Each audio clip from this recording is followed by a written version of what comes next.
Tonight on News Prime, Table 6 to arrest 2025 proposed budget to 52.2 trillion naira.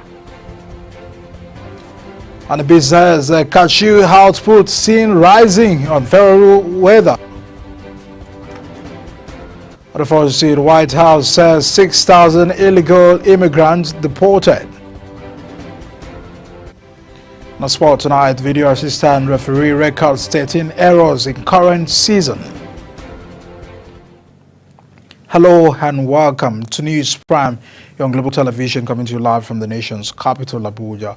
Medican Michael, a quick reminder that global television is on DSTV, channel 365 and Star Times, channel 276, free to air and Nicomsat.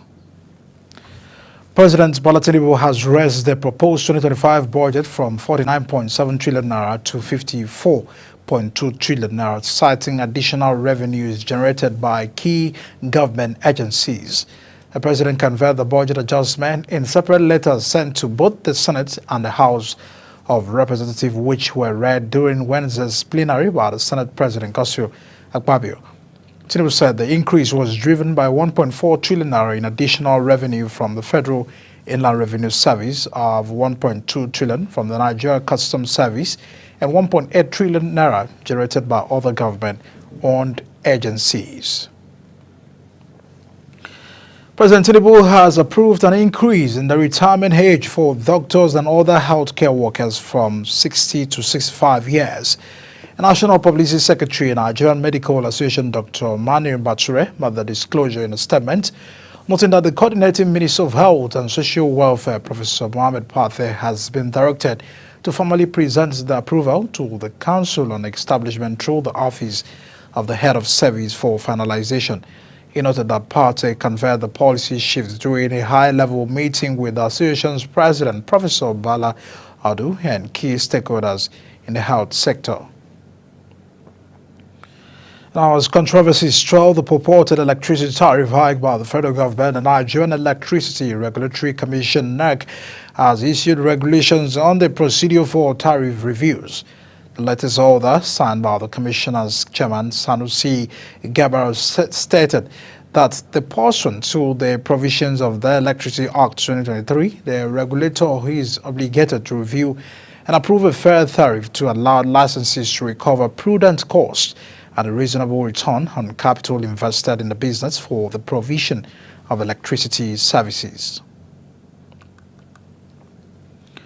And now President Tinubu has declared open the Joint Task Force Commanders Conference 2025 at Defense Headquarters in Abuja. The President, who was represented by the Minister of Defense, Mohammed Badaru, had the conference regarded as an avenue to review the military's Joint Task Force last year to consolidate on previous successes and strategies for this year's joint operations. Meanwhile, President Tinubu has declined assent to a bill for the establishment of Federal University of Education, NORMAM, Adamawa State. He confirmed the decision in a letter addressed to the Speaker, House of Representatives Abbas Tajuddin, read by his deputy Benjamin Kalu, who presided over the plenary.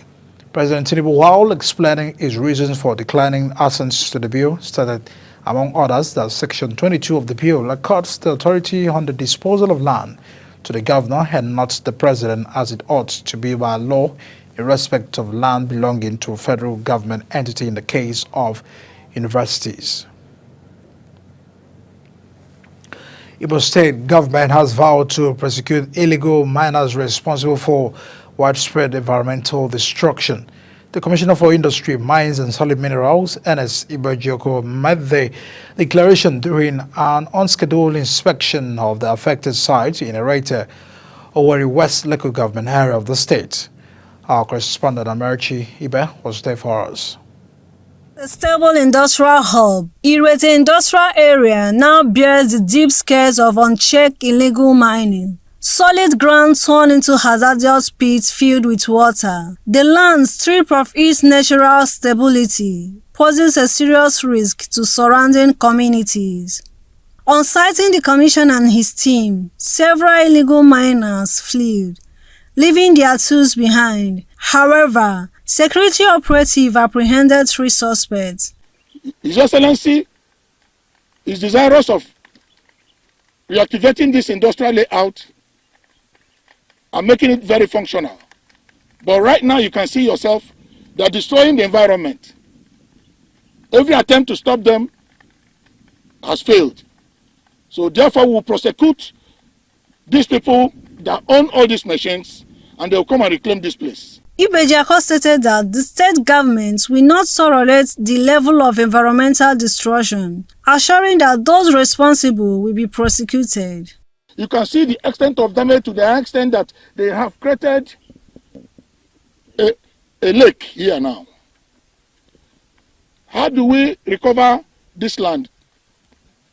So, but the law says that if you have devastated a place, you recover it. So they must come, they must report to the ministry for proper assessment. If anybody has given them any license to dredge here, they'll let them bring it. Illegal mining remains a growing concern in Imo State, leading to several land degradation and endangering communities. Authorities insist that stricter enforcement measures will be put in place to curb the menace. In Owerri, Amarachi Ibe, reporting for Global TV News.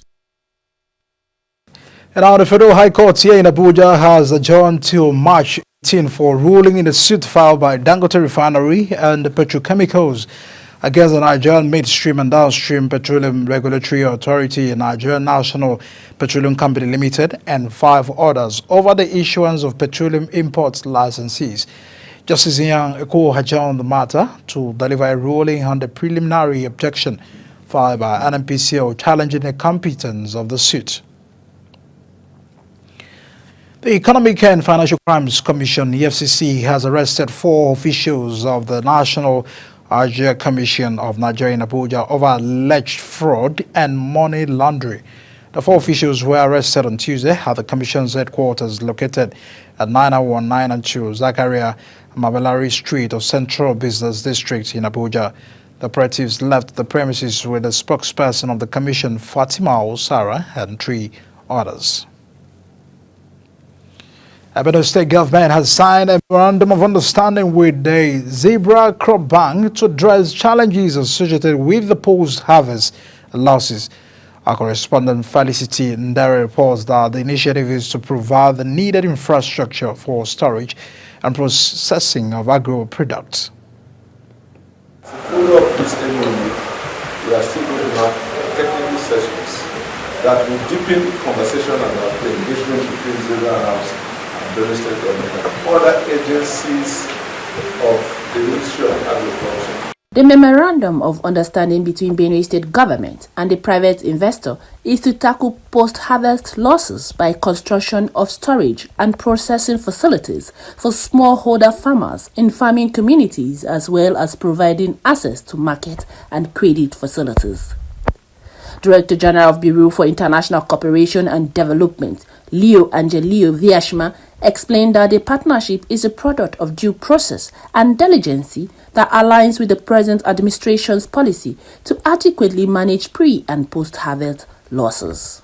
Aligns 100% with His Excellency's policy, one, of ensuring that we manage post-harvest loss, on ensuring adequate storage facilities for our crops and yield, of ensuring that we strengthen government systems and government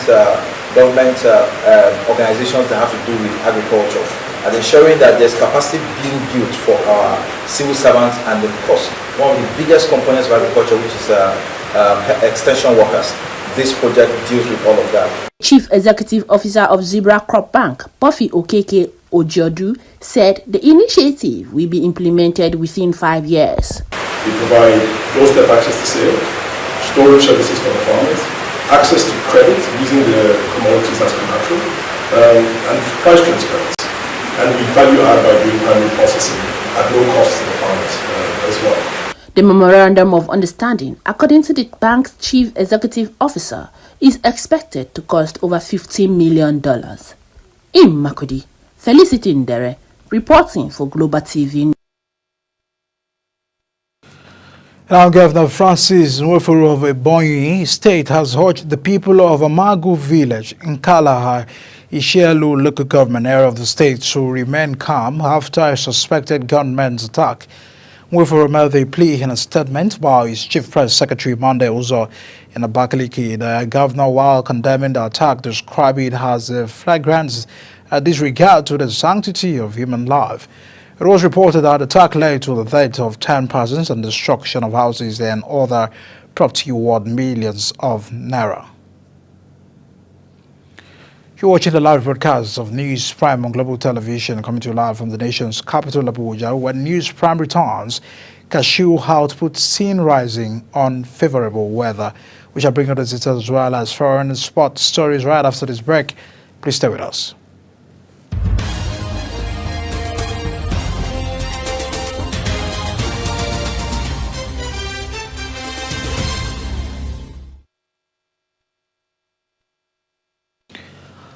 Many thanks for still staying with us here on News Prime. And now to business news. Tonight, Dangote Refinery has made headlines again with its said major reduction in diesel price in less than 3 weeks. Now the company has slashed the price of diesel to 940 naira per litre and aviation fuel to 980 naira per litre.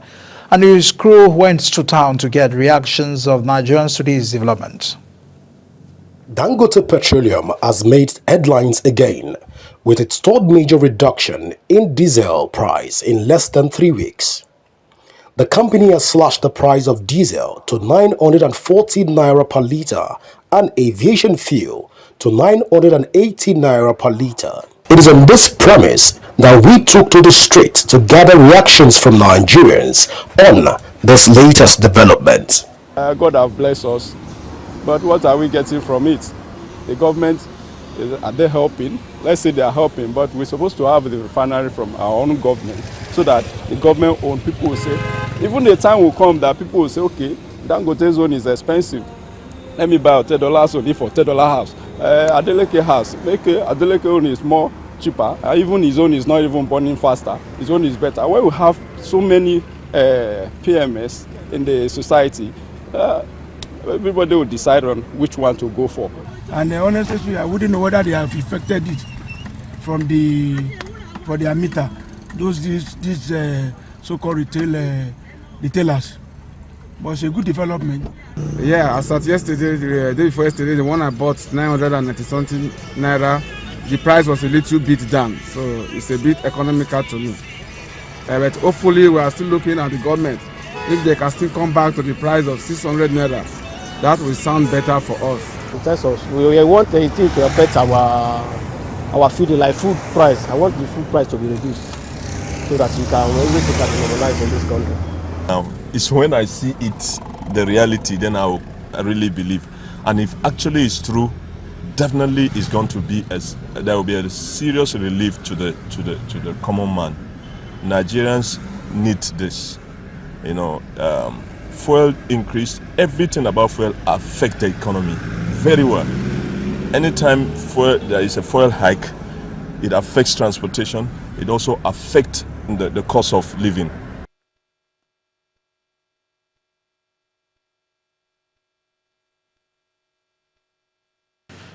And our Chinese company, Jiuling Lithium Mining Company, says it has concluded plans to invest over $200 million in the establishment of lithium processing factory in an community Nasarawa local government area of Nasarawa State. The Major Director of the company, Xiong Jin, disclosed this to Governor Abdullahi Sule during a visit to the factory site in the local government. Jin assured the governor of the company's commitment to building one of the largest lithium mining companies in the state.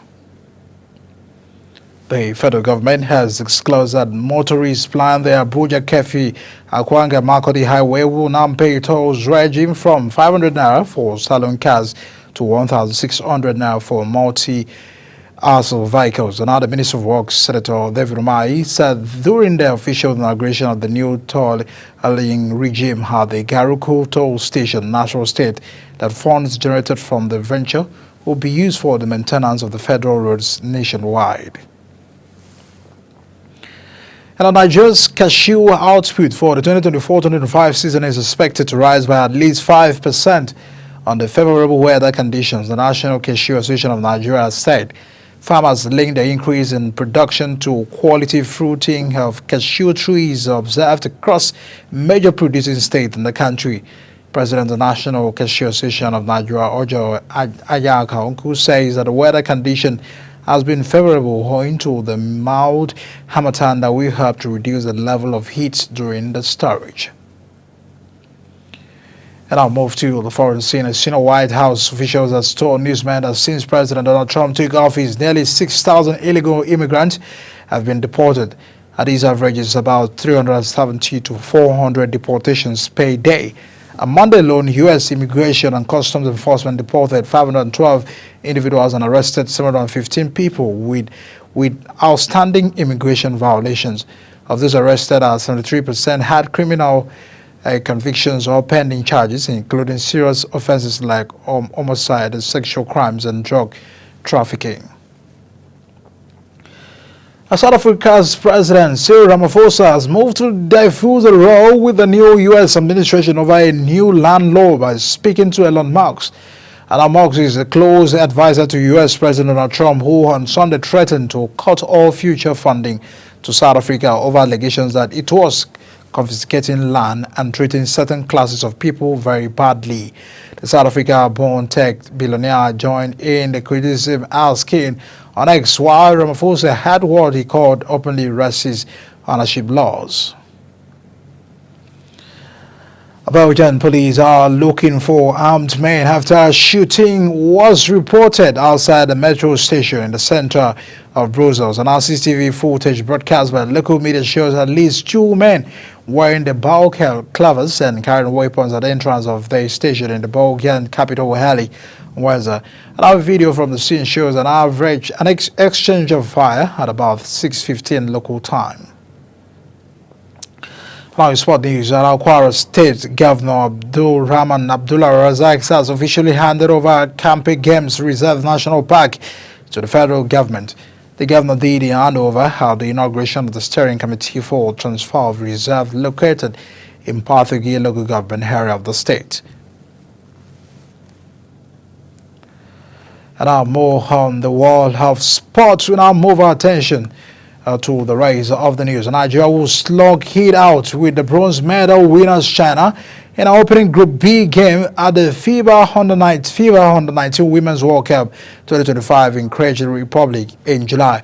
The the Tigers matchup against their Chinese counterpart on 12 July 2025 was made known after the tournament draw yesterday. And after the China game, the Nigeria women's team will play Canada on July 13 and Portugal on 15 July. Now to wrap up, let's take a look at some of our top stories. We told you earlier that President Bola Tinubu has raised the proposed 2025 budget from 49.7 trillion naira to 54.2 trillion naira, citing additional revenues generated by key government agencies. And the business Nigeria's cashew output for the 2025-2024 season is expected to rise by at least 5% on the favorable weather conditions.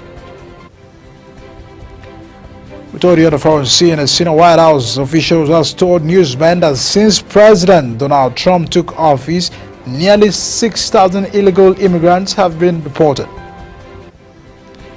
Finally, sports. The Premier League is actively addressing the challenges posed by video assistant referee. The VR errors, having recorded 13 mistakes in the first 23 matches round of the current season, a notable decrease from the 20 errors at the same point last term.